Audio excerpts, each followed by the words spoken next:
মারাত্মক terrorist attack হয়েছে কাশ্মীর, 27 জনের প্রাণ গেছে, তার মধ্যে হিন্দু মুসলিম সব আছে, 27 জন মারা গেছে। এখন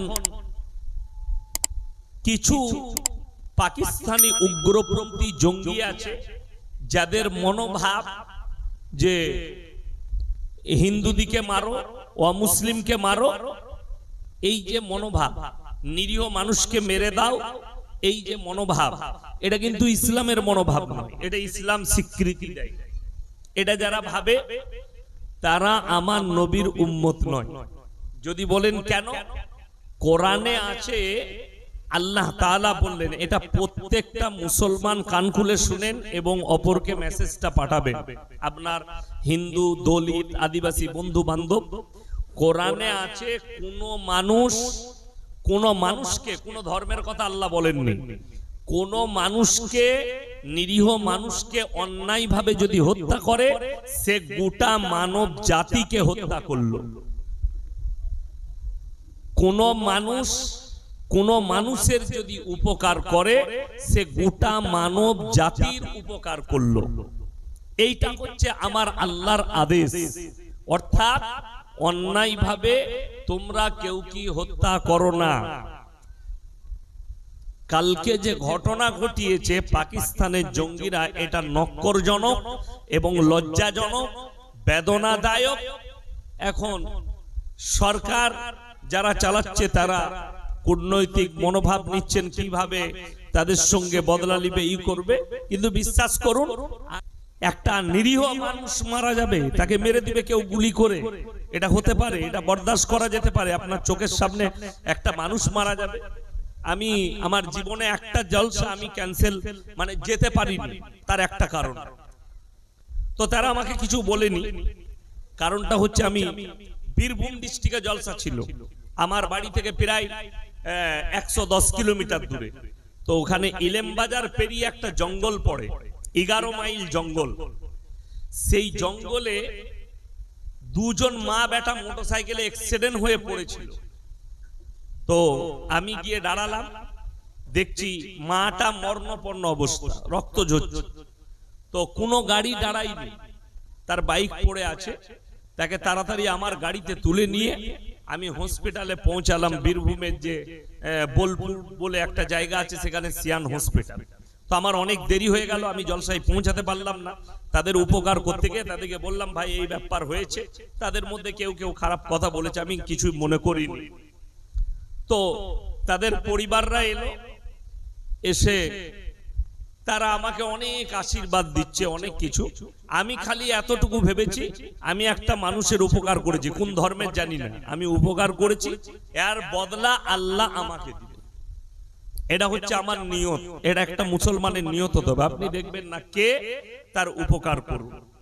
চলুন, ইস ঘর কো আগ লাগি ঘর কি চিরাগ সে।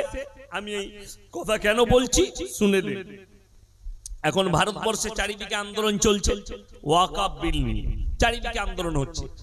আপনার জানা দরকার, পার্লামেন্টে 232টা ভোট মুসলিমের পক্ষে পড়েছে এবং সেখানে 40টা এমপি হচ্ছে মুসলিম, বাকিগুলো সব হিন্দু, শিখ, ইসাই ভাই আপনাদের হয়ে ভোট দিয়েছে। কথাটা বুঝতে পারেন? আর আমার মোবাইলে প্রুফ আছে, বাজেয়াপ্ত, আমি প্রুফ রেখে দিয়েছি স্ক্রিনশট মেরে ফেসবুক থেকে। একজন মুফতি, তার নাম হচ্ছে ওয়াজাহাত কাসমি, উত্তরপ্রদেশে বাড়ি, ইউপিতে বাড়ি।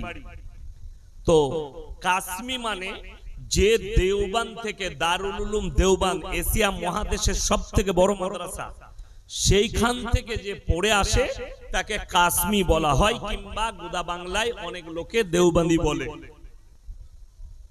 আমার বন্ধুগণ, এই মুফতি দেওবান্দি ঘরানার আলেম নিজেকে বলছে, এরপর কি সেটা আল্লাহ জানে, সে জানে। সে বলছে जो कुछ भी हुआ ये बहुत अच्छा हुआ और ये मुसलमान के लिए बहुत अच्छी है। ये किंतु सरकारेर पक्षे, ये सरकारेर पक्षे, যে সরকার যে বিল পাস করিয়েছে ভালো করেছে। এই রকম 4 জন আছে। দুটো হচ্ছে আপনার বেরেলভিদের মৌলবি আর দুটো দেওবন্দের পাশ করা মৌলবি, এই চারজন মিলে সাপোর্ট করেছে। পৃথিবীর ইতিহাস যদি তুলেন, যতগুলো ইসলামের ক্ষতি হয়েছে মুসলমানরাই করেছে। ইতিহাস খুলে দেখে দেন, আল্লাহ নবী সাল্লাল্লাহু আলাইহি সাল্লামকে তার গোত্রের মানুষরা বেশি কষ্ট দিয়েছে। ইতিহাস তুলে দেখে দেন।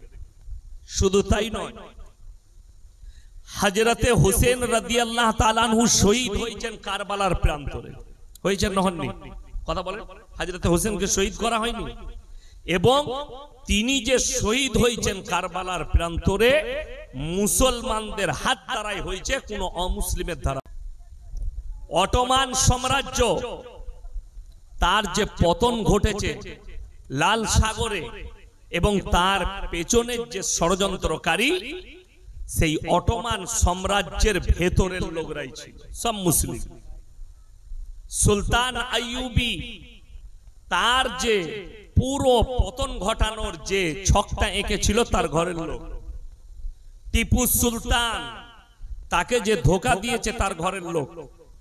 নবাব সিরাজউদ্দৌলা হাজারটা দৌড়ের বাড়ি এখনো লালবাগের মাটিতে মুর্শিদাবাদে দাঁড়িয়ে আছে, গেলে দেখতে পাবেন। তাকে যে পলাশির যুদ্ধে হত্যার যে ছকটা কষেছিল তার সেই হচ্ছে ওর ঘরের লোক, তার নাম মীর জাফর। তা আপনাদের কি মনে হয় মীর জাফর চলে গেছে? মীর জাফর আর নেই, গাদা মীর জাফর আছে, আপনি গুনে শেষ করতে পারবেন না। এরপরে আমি বক্তব্য শুরু করছি। আপনারা বলুন তো, ইসলামে গান বাজনা হারাম না হালাল? হারাম। রাগ করবেন না, দলিল থাকলে দিবেন। আমাদের পশ্চিম বাংলা লয়, ভারতবর্ষে মুসলিমদের অভিযোগ যে আমরা দেখুন যে দেশটাই বাস করছে এটা সেকুলার দেশ। আমি আজকে যে কথাগুলো বলছি খুব কান দিয়ে শুনবেন। আপনারা কলকাতার কাছে বাস করছেন, কলকাতার বুকে, খুব কান দিয়ে শুনবেন। আর যদি আমল করেন আপনার মঙ্গল, না করলে আপনার জবাব আপনি দিবেন, আমি আমার জবাব দেব। আমি আপনার হয়ে জবাব দিতে যাব না, আপনার বাম্মা যাবে না, আপনার পরিবার কেউ জবাব দিবে না কারোর হয়ে। সবাই নিজের জবাব আল্লাহর কাছে নিজে নিজে দিতে হবে। আপনি ভেবে দেখুন, আমরা যে দেশটাই বাস করছি, হিন্দু, মুসলিম, দলিত, আদিবাসী, শিখ, ইসাই, সব ধর্মের মানুষ আছে। সবাই সংবিধানে আছে নিজের নিজের ধর্মকে নির্দ্বিধায় পালন করবে। এরপরে রোডের সাইডে আপনার মসজিদ, হিন্দু ভাইরা ঠাকুর ভাসাতে যাচ্ছে, তারা গান বাজিয়ে যাবে, ড্যান্স করে যাবে, তাদের যে নীতি আছে তারা পেরিয়ে যাবে। মুসলমানের অভিযোগ, আমার মসজিদের পাশ দিয়ে পেরিয়ে গেছে, আমার ইমানের ক্ষতি, আমার নামাজের ক্ষতি, আমার আকীদার ক্ষতি। এ মুসলমান কেমন মুসলমান? আপনি অভিযোগ করছেন গান বাজনা ডিজে বাজিয়ে ড্যান্স করে মসজিদের পাশ দিয়ে পেরিয়ে গেছে, আমার নামাজের ক্ষতি হয়েছে, আমার ইমানের ক্ষতি হয়েছে। অথচ এই নেমক হারাম মুসলমান যারা অভিযোগ করছে, এই নেমক হারামকে জিজ্ঞেস করুন। আমি আপনার হাওড়া জেলায় প্রমাণ দেব, চাঁদ রাত থেকে পাড়ায় পাড়ায় মুসলিম যুবকরা ডিজে বাজিয়েছে ঈদের দিনে সারাদিন। ঠিক বললাম না ভুল বললাম? আপনি চলুন, ঈদের দিনে আমি জলসা করতে গেছি, সলম মোড় থেকে নিয়ে কটা পাড়ায় যে ডিজে বাজছিল তার আর কোনো গুনতি নেই। তখন তোমার নামাজের ক্ষতি হয়নি, তখন তোমার ইমানের ক্ষতি হয়নি। আমি 2 ঘন্টা স্টেজে আছি, তোমার যদি কোনো বাপের বেটা মৌলবি থাকে যে ডিজেটা ঈদের দিনে হালাল বলবে, তাকে স্টেজে নিয়ে আসুন। ক্যামেরা চলছে, সে কত বড় বাপের বেটা মৌলবি হয়েছে তাকে আমি একবার দেখে নেব। ভাই ক্যামেরা আছে, রাসূলের হাদিস আছে, আল গিনাউ মিন মাজামিরিশ শাইতান, গান হচ্ছে শয়তানের একটা মারাত্মক বাঁশি, এবং কিয়ামতের দিনে তাদের কানে বজ্রের আওয়াজ দেওয়া হবে। আপনি ভেবে দেখুন। আর পরে এই মুসলমান হারাম করছে কটা, এরা অভিযোগ করে আমার মসজিদের পাশ দিয়ে ডিজে বাজিয়ে পেরিয়ে গেছে। এরা ঈদের দিন থেকে চাঁদ রাত থেকে সারা দিন 2 দিন 3 দিন হারাম কর পাড়ায় ডিজে বাজাচ্ছে, গান বাজনা করছে, মেলা বসাচ্ছে, যত রকমের হারাম কাজ এরা করছে, আর বুক ফুলিয়ে বলছে আমি মুসলিম।